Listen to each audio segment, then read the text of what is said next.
नवरात्रि के तीसरे दिन माँ दुर्गा के तीसरे स्वरूप की पूजा आराधना का महत्व होता है। माँ दुर्गा जी की तीसरी शक्ति का नाम है चंद्र घंटा। नवरात्रि उपासना में तीसरे दिन इन्हीं के विग्रह का पूजन अर्चन किया जाता है। देवी चंद्र घंटा का स्वरूप परम शांतिदायक और कल्याणकारी है। बाघ पर सवार माँ चंद्र घंटा के शरीर का रंग स्वर्ण के समान चमकीला है। इनके मस्तक में चंद्र घंटा के आकार का अर्धचंद्र विराजमान है, इसलिए इन्हें चंद्र घंटा कहा जाता है। 10 भुजाओं वाली देवी के हर हाथ में अलग अलग शस्त्र विभूषित है। उनके गले में सफेद फूलों की माला सुशोभित रहती है। इनकी मुद्रा युद्ध के लिए उद्यत रहने वाली होती है। इनके घंटे की सी भयानक ध्वनि से अत्याचारी दानव दैत्य राक्षस सदैव प्रकम्पित रहते हैं। दुष्टों का दमन और विनाश करने में सदैव तत्पर रहने के बाद भी इनका स्वरूप दर्शन और आराधक के लिए अत्यंत सौम्यता और शांति से परिपूर्ण रहता है। अतः भक्तों के कष्टों का निवारण करने ये शीघ्र ही कर देती हैं। इनका वाहन सिंह है। इनका उपासक सिंह की तरह पराक्रमी और निर्भय हो जाता है। इनके घंटे की ध्वनि सदा अपने भक्तों की प्रेत बाधाती से रक्षा करती है। इनका ध्यान करते ही शरणागत की रक्षा के लिए इस घंटे की ध्वनि निनादित हो उठती है। माँ चंद्र घंटा के भक्त और उपासक जहाँ भी जाते हैं, लोग उन्हें देखकर शांति का अनुभव करते हैं। ऐसे साधक के शरीर से दिव्य प्रकाश युक्त परमाणुओं का आदर्शन विकिरण होता है। इनकी आराधना से साधक को चिरायु, आरोग्य, सुखी और संपन्न होने का वरदान प्राप्त होता है। माँ चंद्र घंटा की कृपा से साधक के समस्त पाप और बाधाएं नष्ट हो जाती है। इनकी आराधना से प्राप्त होने वाला एक बहुत बड़ा सद्गुण यह भी है कि साधक में वीरता, निर्भयता के साथ ही माँ को सफेद सौम्यता कमल, और लाल विनम्रता का भी विकास होता है। गुलाब की माला अर्पण उसके करें मुख और प्रार्थना करते हुए तथा संपूर्ण काया में क्रांति वृद्धि इस होती है। तरह माँ चंद्र घंटा की पूजा करने से अलौकिक माधुर्य साहस के का साथ समावेश एक व्यक्ति हो जाता है। सौम्यता और विनम्रता क्रोधी छोटी छोटी बातों से विचलित हो जाने, तनाव लेने वाले संवर जाता है। उसके सारे कष्ट के लोग माँ निवारण चंद्र होता घंटा है। की भक्ति करें। अब माँ चंद्र घंटा की पूजा का को शुद्ध जल और पंचामृत से स्नान कराएं। अलग अलग तरह के फूल, सर्वभूतेषु अक्षत, कुमकुम, माँ सिंदूर चंद्र घंटा अर्पित करें। रूपेण संस्थिता। नमस्तस्यै नमस्तस्यै नमस्तस्यै नमो नमः। नमस्तस्यै नमस्तस्यै नमस्तस्यै नमो नमः। ये देवी चंद्र घंटा का मंत्र है। इन्हें 108 बार उच्चारण करने से माँ प्रसन्न हो जाती हैं तथा मनुष्य को उसका मन वांछित फल प्रदान करती हैं। नवरात्रि के तीसरे दिन माँ चंद्र घंटा स्वरूप की पूजा होती है। चंद्र घंटा देवी का स्वरूप तपे हुए स्वर्ण के समान क्रांतिमय है और चेहरा शांत एवं सौम्य है और मुख पर सूर्यमंडल की आभा छिटक रही होती है। माँ के सिर पर अर्धचंद्र मंदिर के घंटे के आकार में सुशोभित रहता है, जिसके कारण देवी का नाम चंद्र घंटा हो गया। अपने इस रूप से माता देवगण, संतों एवं भक्तजन के मन को संतोष एवं प्रसन्नता प्राप्त कराती हैं।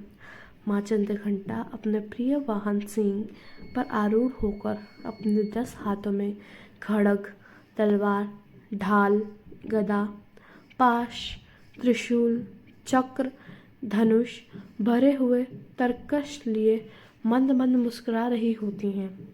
इस देवी की कृपा से साधक को अलौकिक वस्तु के दर्शन होते हैं, दिव्य सुगंधियों का अनुभव होता है और कई नई तरह की ध्वनियाँ सुनाई लगती है। इन क्षणों में साधक को बहुत सावधान रहना चाहिए। इस देवी की आराधना से साधक में वीरता और निर्भयता के साथ साथ सौम्यता और विनम्रता का विकास होता है। इसलिए हमें चाहिए कि मन, वचन और कर्म के साथ ही काया को विहित विधि विधान के अनुसार परिशुद्ध पवित्र करके चंद्रघंटा के शरणागत होकर उनकी उपासना आराधना करनी चाहिए।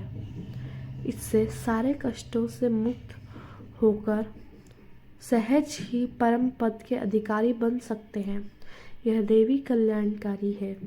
माँ चंद्रघंटा की पूजा करने से जातक के सभी पाप नष्ट हो जाते हैं और जन्म जन्म का डर समाप्त हो जाता है और जातक निर्भय बन जाता है।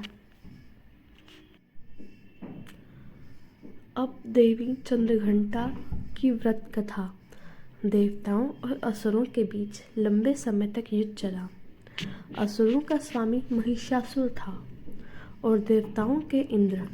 महिषासुर ने देवताओं पर विजय प्राप्त कर इंद्र का सिंहासन हासिल कर लिया और स्वर्गलोक पर राज करने लगे। इससे देखकर सभी देवतागण परेशान हो गए और इस समस्या से निकलने का उपाय जानने के लिए त्रिदेव ब्रह्मा, विष्णु और महेश के पास गए। देवताओं ने बताया कि महिषासुर ने इंद्र, चंद्र, सूर्य, वायु और अन्य देवताओं के सभी अधिकार छीन लिए हैं और उन्हें बंधक बनाकर स्वयं स्वर्गलोक का राजा बन गया है। देवताओं ने बताया कि महिषासुर के अत्याचार के कारण अब देवता पृथ्वी पर विचरण कर रहे हैं और स्वर्ग में उनके लिए स्थान नहीं है। यह सुनकर ब्रह्मा, विष्णु और भगवान शंकर को अत्यधिक क्रोध आया। क्रोध के कारण तीनों के मुख से ऊर्जा उत्पन्न हुई। देवतागण के शरीर से निकली ऊर्जा भी उस ऊर्जा में जाकर मिल गई। यह 10 दिशाओं में व्याप्त होने लगी।